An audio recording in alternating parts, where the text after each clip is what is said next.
She does not need to know how much it is worth. She would not know what to do with it anyway. That is what my father said about me, his own daughter, 3 hours after my husband's casket went into the ground. I was still in my black dress. I still had cemetery dirt on my shoes. And when I walked up to the front door of my parents' house that evening, I heard every word through the screen door. Their plan. The forged papers. The doctor who had never examined me even once signing off on my sanity like it was a golf scorecard. But they did not know I was listening. And they definitely did not know what I was about to do next. Before I go on, please take a moment to like and subscribe, but only if you genuinely connect with this story. Drop your location and what time it is where you are. I love knowing who is listening. My name is Evelyn Hart. I am 34 years old. And this is what happens when the people who are supposed to protect you become the ones you need protection from. Now let me take you back to a Tuesday morning in October, the day I buried my husband. It rained the morning of Michael's funeral. Not a downpour, just a thin, stubborn drizzle that clung to everything. The kind of rain that does not let you forget it is there. The church was small white clapboard scuffed pews, a crooked steeple on the edge of Braintree. Michael would have liked it. He never wanted anything loud. About 40 people came. His co-workers from the software firm, our neighbors on Elm Terrace, a few college friends who drove down from New Hampshire. Nora Blake. My best friend since 9th grade sat beside me in the front row and held my hand so tightly her knuckles turned white. I kept looking at the back of the church. 3 seats on the left, the ones I had reserved in my head for my parents and my sister Rachel, stayed empty. No coats draped over them. No purses tucked beneath. I checked my phone under the hymnal. No missed calls. No texts. Nothing. Nora leaned over. Nora, do you want me to call them? I shook my head. They know what day it is. The pastor said kind things about Michael. 38 years old software engineer, quiet, steady, the kind of man who fixed your porch light without being asked. A heart condition nobody caught until it was too late. 2 weeks from his first chest pain to a pine box. We had been married 8 years. He handled the bills, the taxes, the insurance. I handled everything else. Groceries, appointments, the night terrors when he pressed a hand to his chest at 3 in the morning and tried to tell me he was fine. He used to joke, Evelyn, I have got the numbers. You have got me. And that was enough. That was our whole deal. After the burial, I stood by the grave in the rain. 40 people had come to say goodbye to my husband. None of them shared my last name before I got married. I still did not know why my family was not there. I told myself they were busy. I even felt guilty for not reminding them. I had no idea they were at home busy with something else entirely. The call came the next morning. I was still on the couch in yesterday's clothes when the phone rang. A 617 number I did not recognize. Mrs. Hart, this is Thomas Kessler. I was your husband's estate attorney. Estate attorney. I did not even know Michael had one.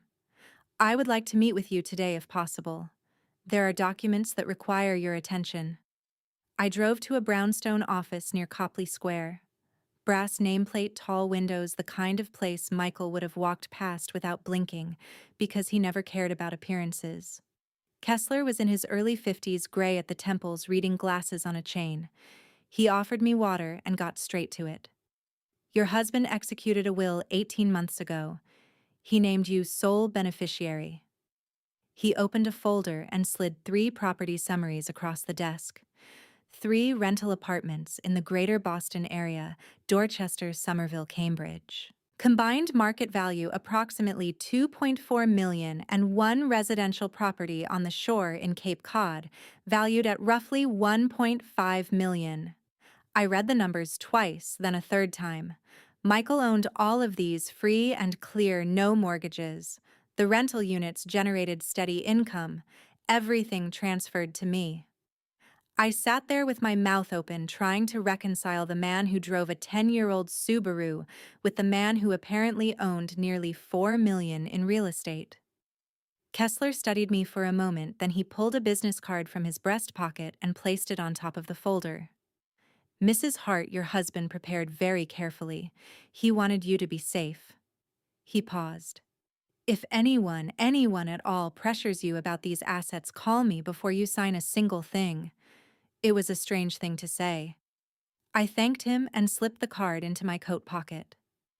I left that office feeling like Michael was still protecting me from somewhere I could not see. But I did not understand yet why Kessler had been so careful with that warning. I would not understand until that same evening. I drove to my parents' house in Quincy that evening, still in the same black coat, eyes still raw. I wanted to tell them about the will.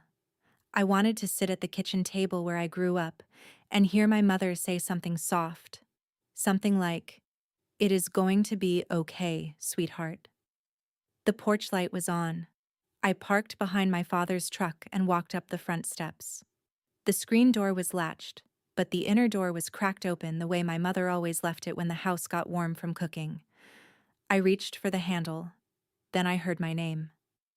Evelyn does not need to know the details yet. My father's voice, low and firm, the way he sounds when he is running a conversation he does not want interrupted. I stopped. My hand hovered an inch from the screen. Kessler called me this afternoon. That was my father again. Silence. Then Rachel's voice, sharp and quick. How much? Close to 4 million. I could hear the mantel clock ticking through the door. Then Rachel. She cannot keep that money. She does not even know how to pay an electric bill. My father grunted the kind of grunt that meant agreement. I stood there on the porch, one hand still raised. The drizzle had stopped hours ago, but I was shaking like it had not. Inside that house were the only 3 people left in my family, and they were sitting around a table discussing my life like I was a line item on a spreadsheet. But the next sentence, the one from my mother, was the one that changed everything. My mother's voice came through the screen door like a blade wrapped in silk. Michael dying is the best thing that has happened to this family. Now we finally have a way out. I want you to sit with that sentence the way I had to. My husband, the man who brought my mother flowers on her birthday, who fixed my father's gutters every spring without being asked, had been dead for 16 days. And my mother called it the best thing. My knees almost buckled, but I stayed upright. I stayed quiet. My father picked up right where she left off. I talked to Dr. Feldman today. He will sign a certificate. Grief disorder, psychological trauma, inability to manage financial decisions. We file for guardianship. Rachel goes on as the appointed guardian. Rachel's voice again casual, like she was ordering takeout. I already called a real estate agent in Barnstable about the Cape House. My mother again. Make sure you hide the paperwork. Evelyn sees any of it, and the whole thing falls apart. I stood on that porch for another minute, maybe 2. My ears were ringing. My chest felt like someone had poured concrete into it. Then I did something I did not plan. I pulled out my phone, opened the voice recorder, and pressed the red button. I held the phone near the crack in the door and let it listen. They kept talking. Details, timelines, who to call, how to keep me in the dark. After 2 more minutes, I pressed stop. I turned around, walked down the steps, got in my car, and drove away. I did not knock. I did not go inside. I did not cry. I drove 30 minutes in total silence. No music, no tears, just one question on a loop. How long had they been looking at me and seeing a wallet instead of a person? I sat at the kitchen table in the apartment Michael and I had shared for 8 years. His coffee mug was still in the drying rack. Kessler's business card sat in front of me next to my phone with the recording on it. I called Nora at 11 at night. She picked up on the second ring. She always does, when it is me. Evelyn, what happened? I told her all of it. The empty seats at the funeral, Kessler's office, the porch, every sentence I heard through the screen door. Nora did not interrupt. She did not gasp or curse. She just listened. That is what makes Nora dangerous. She listens the way lawyers do, catching every thread. When I finished, her voice was steel. Evelyn listened to me. Do not call your parents. Do not call Rachel. First thing tomorrow, call Kessler, then call me. I know what to do. Nora is a paralegal at a real estate and probate firm in downtown Boston. She has spent 11 years watching families tear each other apart over houses' bank accounts and pieces of paper with signatures at the bottom. She recognized what my parents were doing before I even had the language for it. What they are describing, using a doctor to certify you as incapacitated without examining you, and then filing for guardianship to control your assets, that is not a family misunderstanding, Evelyn. That is a felony. We treat it like one. I exhaled for what felt like the first time in hours.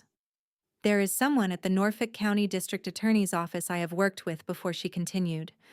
A detective who specializes in financial fraud against vulnerable adults. His name is Ray Campos. If we need him, and I think we will, I can make that call. I stared at Michael's coffee mug across the table. He used to tell me I was stronger than I thought. I never believed him. Not really, but something inside me was beginning to shift. My mother called the next morning at 9:15. Her voice was warm, rehearsed, perfectly calibrated. Sweetheart, I have been thinking about you all night. Why did you not come by yesterday? We waited for you. They waited for me. I almost laughed. I was exhausted, Mom. Maybe another time. How about Sunday dinner? The whole family. Rachel wants to see you. Your father has been worried sick. Worried sick. I kept my voice level. Nora had coached me, act normal, do not tip them off. By time. Sunday works, I said. Good. We love you, honey. You should not be going through this alone. I hung up and immediately called Kessler. He answered as if he had been expecting it. Mr. Kessler, my father contacted you yesterday about my husband's estate. What exactly did he ask? There was a pause. He asked about the total value. He asked whether you were the sole beneficiary. And he asked hypothetically what would happen if you were declared legally incapacitated. My stomach dropped. Mrs. Hart, I told him nothing beyond what is public record, but his line of questioning concerned me. That is why I gave you my card. Michael's attorney had seen the storm before I did. If your father files for guardianship and you do not respond in time, a judge could grant a temporary order in as few as 14 days. You need to get ahead of this. He said he would file a preemptive objection that same afternoon. Then he gave me another name. Dr. Rebecca Winters, board-certified psychiatrist. Independent practice, 20 years of experience. Schedule an evaluation this week. If we have a legitimate psychiatric report confirming your full capacity, any filing based on a fraudulent certificate collapses on contact. I wrote down the number and called before I could second-guess myself. The first available appointment was Thursday afternoon. Thursday came faster than I expected. Dr. Winter's office was in a converted Victorian near Brookline Village. Plants on the windowsill. No receptionist. She opened the door herself. The evaluation lasted 90 minutes. She asked about Michael, about my routines, whether I was sleeping, eating, leaving the house. She asked about my childhood, about my parents. I told the truth. All of it. She wrote steadily without reacting. At the end, she set her pen down and looked at me.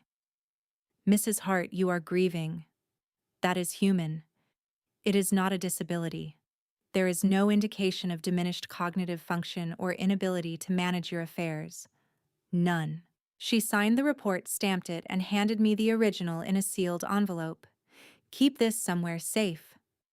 I walked out of her office feeling something close to oxygen in my lungs. A licensed psychiatrist with 2 decades of experience had just put in writing what Michael always believed. I was capable. I was sound. I was enough. What I did not know until that evening was that my father had visited Dr. Nathan Feldman that very same day. Same city. Different outcome. Feldman was a family physician, not a psychiatrist. He signed a certificate declaring Evelyn Hart exhibiting severe grief disorder with marked inability to manage personal and financial affairs. He had never examined me, never scheduled an appointment, never looked at me. On the line marked date of patient examination, there was nothing. Blank. Because there had been no examination, there had only been a favor. Sunday evening, I stood on the same porch where I had overheard everything 5 days earlier. This time, I knocked. My father opened the door with a smile that felt too wide, too eager. He pulled out my chair at the dinner table. He poured my water. My father had not poured anyone's water in 62 years. My mother made chicken piccata, my favorite from when I was 12. The house smelled like lemon and butter. Rachel hugged me in the hallway. Her perfume was expensive. Her debt was probably more expensive. We sat. We ate. My father steered the conversation carefully. So, Evelyn, have you had a chance to sort through Michael's things? Do you know what he left behind?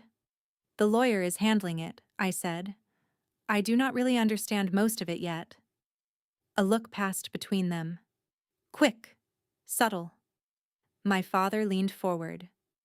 Finances are complicated, sweetheart. Let me handle the lawyer. You have enough on your plate. My mother nodded. He is right. You need to focus on healing. Rachel stayed quiet, scrolling her phone. Halfway through dinner, I excused myself to use the bathroom. On the way back, I passed my father's office. The door was slightly open. On his desk, half covered by a newspaper, was a large manila envelope stamped with the Norfolk Probate and Family Court logo. I pulled out my phone and took a photo. 2 seconds. Then I went back to the table and finished my meal. Sitting there watching them perform the role of a loving family, I wondered how many dinners before this had also been performances. How many times had I missed the cues? That night, I opened the photo. The return address was clear. Petition for guardianship. They had already filed. Monday morning, I called Kessler before my coffee finished brewing. They filed, I said. I saw the envelope. He was quiet for 3 seconds. Then I heard typing. I am looking at it now. Gerald Hart petitioner. Rachel Hart proposed guardian. Attached exhibit medical certificate signed by Dr. Nathan Feldman stating you lack the mental capacity to manage your person and estate. Hearing it read out loud made it real in a way the porch conversation had not. The preliminary hearing is set for 14 days from filing, October 29th. If we do not respond before then, a judge could issue a temporary guardianship order. Rachel would have legal authority over your finances within the hour. 14 days. That was the timeline for dismantling my autonomy. I called Nora. Good, she said. Kessler handles the court side, but there is a criminal side too. And that is where Campos comes in. I already spoke to him. He wants to hear the recording. And he wants a copy of Feldman's certificate. How do we get it? It is part of the court filing. Campos can request a certified copy through official channels. He should have it within a week. A week felt like a lifetime, and a blink at the same time. The clock had started, and my family believed they were already winning. The call came on Wednesday, day 3 of the 14. A woman from Harborview Property Group, the management company that handled one of Michael's Dorchester apartments, asked to speak with me. Her tone was polite but cautious, the kind people use when something feels off, but they cannot quite name it. Mrs. Hart, I am calling because we received a request yesterday from a woman identifying herself as your legal guardian. She asked us to redirect all rental income to a new bank account. My fingers tightened around the kitchen counter. What was her name? Rachel Hart. She provided a case number from Norfolk Probate Court and said the guardianship was already in effect. It was not. The hearing had not happened. No judge had signed anything, and yet my sister had already called a property manager, claimed legal authority she did not have, and tried to reroute my income into her account.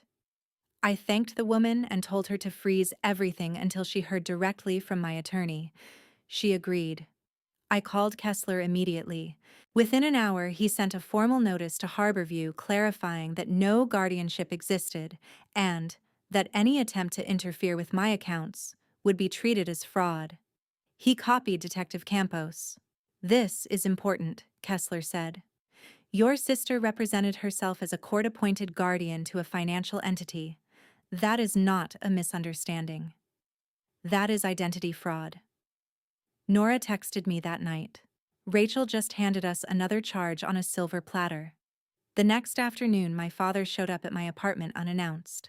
He stood outside the door holding 2 coffees and a white bakery bag like a prop in a play about concerned fathers. "Thought I would check on you," he said, stepping inside before I had decided whether to let him. He sat at the kitchen table, Michael's table. He made small talk for 10 minutes. The weather, a Red Sox trade, the neighbor's dog. Then he reached into his jacket and pulled out a stack of papers. "Just a temporary power of attorney, sweetheart. Property taxes are due. Insurance renewals. Things you should not have to deal with right now."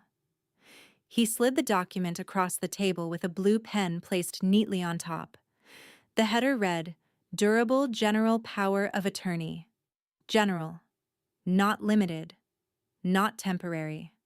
If I signed that paper, my father would control every financial decision in my life. I looked up. "I need time to read this." His jaw tightened. "Time matters, Evelyn. There are deadlines. Michael always told me to read before I sign. I think I should honor that." He could not argue with a dead man's advice. Not directly. He left the papers on the table and walked out without finishing his coffee. I photographed every page and sent them to Kessler. His reply came within the hour. "Do not sign anything. This document gives your father unrestricted authority. Also, the attorney who drafted it is a former business partner of his. This is coordinated." The pen was still on the table. Uncapped. Ready. I capped it and placed it in a drawer. That night, Nora came over with her laptop and a yellow legal pad filled with notes. "Sit down," she said. "I pulled public records. It is worse than we thought." She turned the screen toward me. "Gerald Hart, second mortgage on the Quincy house. Outstanding balance $320,000. Federal tax lion filed 8 months ago, $95,000. 2 delinquent credit lines. Notice of default issued in August, 5 months behind on payments." She flipped to the next page. "Rachel Hart. 4 credit cards, 3 frozen. 1 in collections. Total revolving debt $180,000. 2 civil suits from creditors. A previous eviction filing settled out of court." I stared at the numbers. Nearly $600,000 in combined debt between them. Michael's estate was worth nearly $4 million.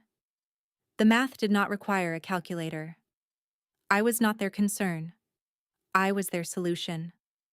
"They are not trying to protect you," Nora said quietly. "They are trying to survive. And you are their lifeboat." The text messages began the next morning. Friends I had not spoken to in months, distant relatives, even a former co-worker. "Hey, Rachel told me you have not been eating. Are you okay? Your mom said you are isolating yourself. Please let us help." One by one, Rachel was constructing a narrative. "Not to me. Around me. Evelyn is unstable. Evelyn cannot function. Evelyn needs intervention." If the court hearing came and half a dozen people repeated that story, it would not matter whether it was true. It would sound consistent. I wanted to call every one of them and defend myself. Nora stopped me. "If you start calling people in a panic, it reinforces her version. Stay steady. Let your composure speak for you." I put my phone down. It felt like swallowing glass. That afternoon, my closest college friend Lisa called directly. "I did not believe a word of it," she said. "But you should know something. Rachel asked me for your bank account information. She said she needed it to help manage your bills." That was the moment I understood the scale. It was not just about court filings.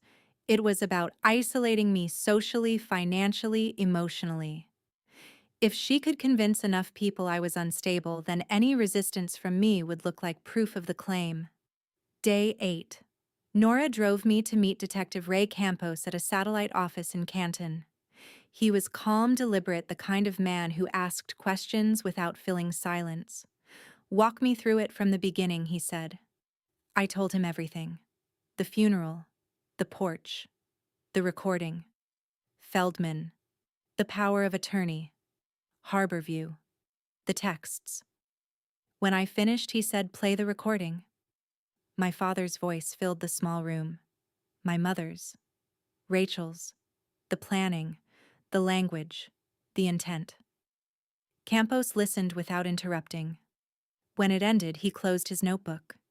"This is enough to open a formal investigation. The key piece will be Feldman's certificate. If he signed it without examining you, that is criminal forgery, and submitting it to a court becomes fraud upon the tribunal." I asked what happens next. "I have requested a certified copy of the certificate from the court clerk.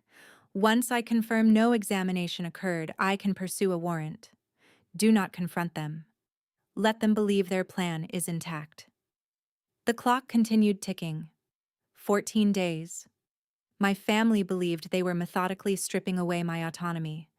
They did not know that every move they made was being documented. Every call, every lie, every forged line on a blank space where a medical exam should have been. Day 10, my mother invited me to lunch. Just the two of us. A seafood place in Hull overlooking the harbor, the same one she used to take me to when I was little, and still believed that parents were permanent in the way lighthouses are permanent. She looked thinner when she walked in, her smile trembling at the edges. When she hugged me, she held on a second too long, as if she were trying to measure whether I was still reachable. We ordered. She talked about ordinary things. The weather, a neighbor's new car, a recipe she clipped from a magazine, safe topics, neutral territory. Then her voice cracked. "I am sorry I was not at the funeral, Evelyn." I froze. "I saw you hurting and I did not know what to say. I am a terrible mother." Her tears were real. I do not doubt that. What I doubt is what was underneath them. She dabbed her eyes and shifted seamless. $4 million is a heavy responsibility. I do not want anyone taking advantage of you. Anyone. She let that word linger between us. "Have you considered letting Rachel manage some of it? She has always been good with numbers." Rachel, who was $180,000 deep in credit card debt. I nearly broke character. Nearly. "I will think about it," I said. She reached across the table and squeezed my hand. "Your father has everything prepared. You just need to sign one small document." When the check came, she reached for her wallet. The waitress returned 30 seconds later, apologetic. "I am sorry, ma'am. It has been declined." My mother's face drained of color. "It must be the machine." I paid in cash. Neither of us commented on it. But I understood. The desperation was not abstract.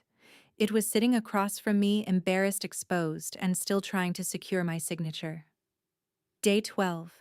Detective Campos called at 7 in the morning. "I have Feldman's certificate," he said, "and it is exactly what we suspected. The diagnosis line is filled in. Severe grief disorder with marked impairment of financial and personal decision-making."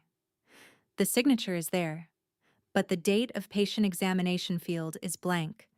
The method of evaluation field is blank. And I confirmed through appointment logs that you were never seen at his clinic. Not under Hart. Not under your maiden name. Nothing. My throat tightened. "He signed a legal medical document declaring you incapacitated without examining you. That is criminal forgery. And because it was filed with the court, it becomes fraud upon the tribunal." "What happens now?" I asked. "I am obtaining a warrant for Dr. Feldman this morning. Once he is in custody, I expect cooperation. Doctors tend to cooperate when their license is at risk. If he confirms who requested the certificate that gives us the chain, your father, your mother, your sister." I walked to the window and watched a school bus pass. "I want to be there," I said. "When you go to my parents' house." There was a pause. "Are you sure? I need them to see my face." Sunday morning, 10 a.m., at the Hart residence in Quincy. Day 13. My father called that evening. "No, sweetheart, this time. No, honey. Evelyn. This little rebellion ends now. You need to sign the power of attorney. I already know about the petition, Dad. Silence. Then fury. You think you can handle this money? Michael did everything for you. You cannot even. If you were trying to help me, I said evenly, you would not need a doctor to say I am insane. The silence stretched. He hung up first. I realized only later that I had been recording that call too. Massachusetts is a one-party consent state. I was a participant. The recording was legal, and my father had just acknowledged knowledge of the fraudulent certificate. Sunday morning. I arrived at my parents' driveway at 8 a.m., clear sky. No drizzle this time.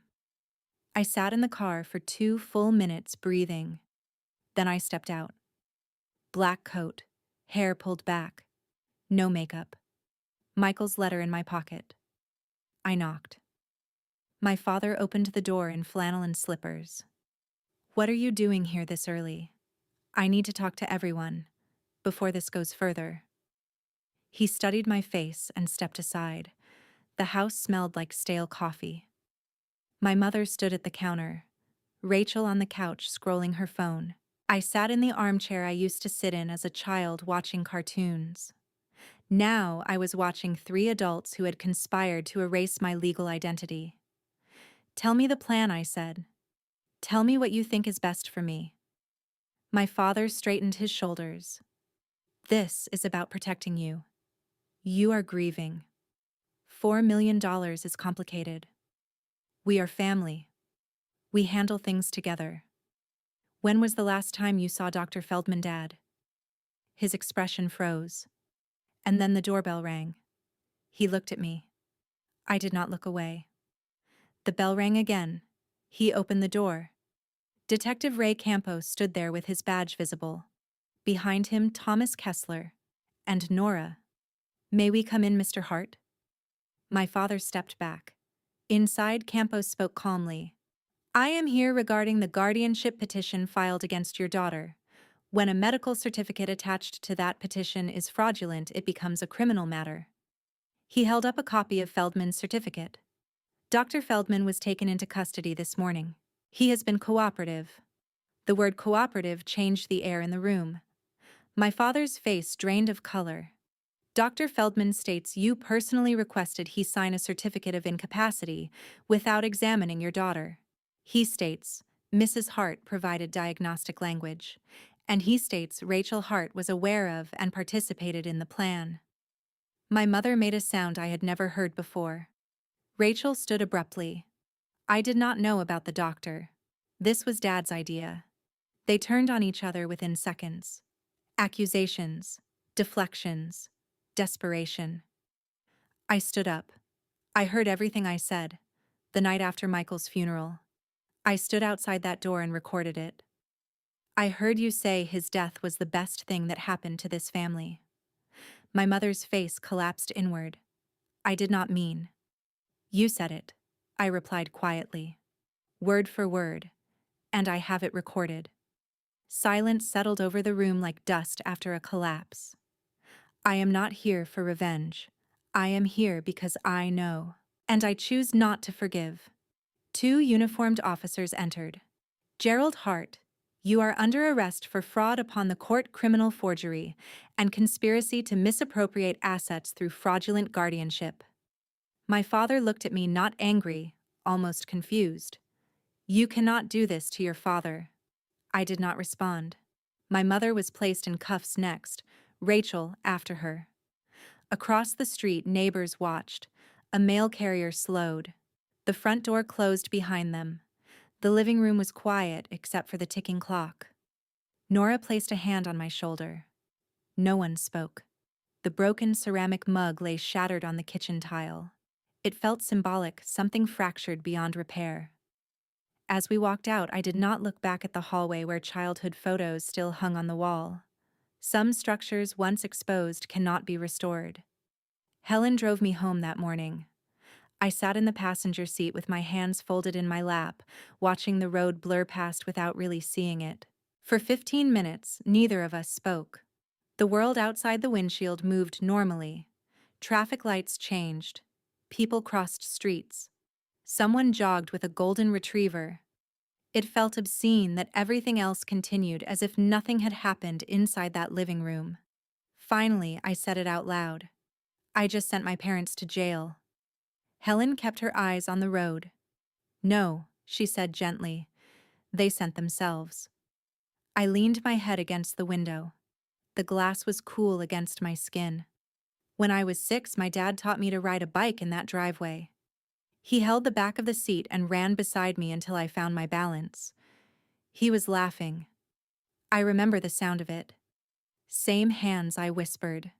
The same hands that steadied me signed a petition to take away my rights.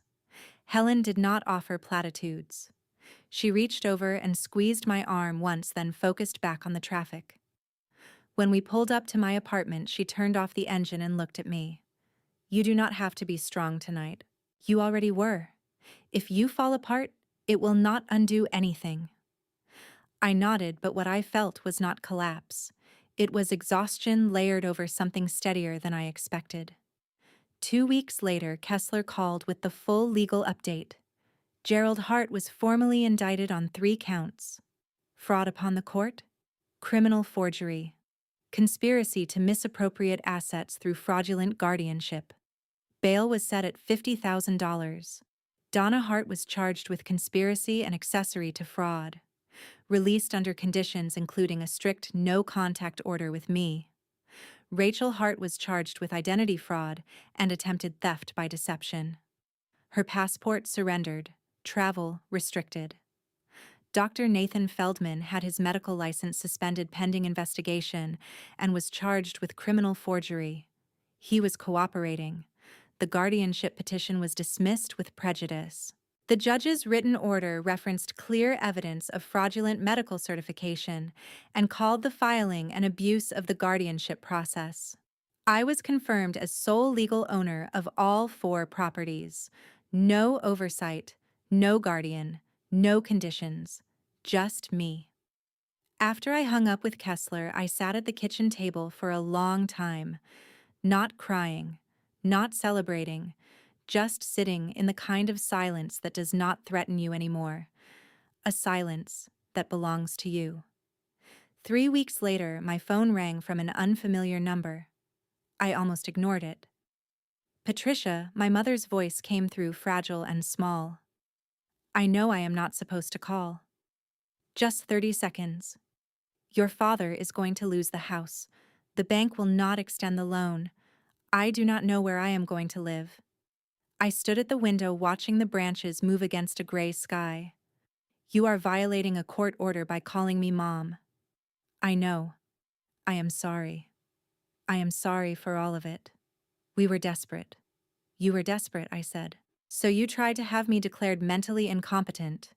You tried to remove my legal autonomy because it was easier than facing your debt. Silence.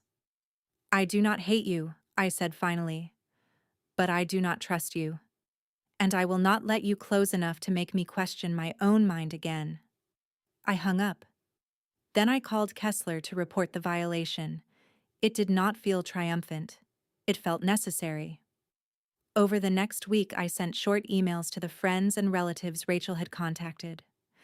Calm, direct. I am okay. I have legal counsel. The situation described to you was not accurate. Thank you for your concern. I did not explain arrests. I did not defend myself point by point. I showed up coherent and steady. That was enough. Not everyone had believed Rachel. Some had simply waited for clarity. In early winter, I drove alone to the Cape House, pale blue shingles, white trim. A porch facing the Atlantic. The ocean rolled in and out with indifference to human drama. I stood there with Michael's letter in my hand. You are stronger than you think. You just never had permission to believe it. The first time I read those words, I clung to them like flotation. This time, I absorbed them. 6 months later, I moved there permanently. The transition was not dramatic. I packed the Boston apartment over 2 weekends. I brought Michael's coffee mug. I brought the fireproof box. I shredded the unsigned power of attorney. I enrolled in an online financial literacy course through a community college in Hyannis. 12 weeks of balance sheets, tax structures, property management fundamentals. The things Michael used to handle. The things I now understood. Kessler connected me with a reputable management firm for the Boston rentals. I reviewed monthly statements. I asked questions. I knew what the answers meant. In March, I began volunteering part-time at a nonprofit that supports young widows rebuilding after loss. I did not need the paycheck. I needed the purpose. The sentencing came in April. Gerald received 18 months in federal custody. Donna received probation and community service. Rachel received 6 months in county jail, followed by supervised probation. I did not attend. The ocean had better acoustics than a courtroom. My father sent a letter from the federal facility in Devons. I recognized his handwriting immediately. I held the envelope for 10 seconds. Then I wrote, "Return to sender," and dropped it in the mailbox. Rachel left a voicemail through a mutual friend. "Tell Evelyn I am sorry. I will do anything." I listened once, then deleted it. Not from cruelty, from clarity. Forgiveness is internal. Boundaries are structural. I am working on forgiveness in private. The boundaries remain. I wake up now at 6 most mornings. I make coffee. I step onto the porch. The Atlantic does what it has always done. Rolls forward, pulls back. It does not ask permission. There is no one at my door asking me to sign something. No one whispering in another room about how to dismantle my autonomy. Michael left me 4 properties, but what he truly left me was belief. Belief that I deserve safety, that competence is not something others grant, that strength is often quiet and rarely theatrical. If you are listening and someone in your life is telling you that you are not capable, not stable, not intelligent enough to make your own decisions, understand this. That language is about control, not truth. The strongest response is not revenge, it is sovereignty. A life constructed so solidly that those who tried to undermine you have no access points left. I am not telling this story to be inspirational. I am telling it because on the night I stood outside my parents' house listening to them plan my erasure, I wished I had heard a story like this. One that said, "You are not imagining it. You are not unstable. And you have the right to fight back." That is my story. If it reached you, subscribe. Not for me. For the reminder that autonomy is worth defending. And if someone in your life needs to hear this, send it to them. Sometimes clarity is the first step toward freedom.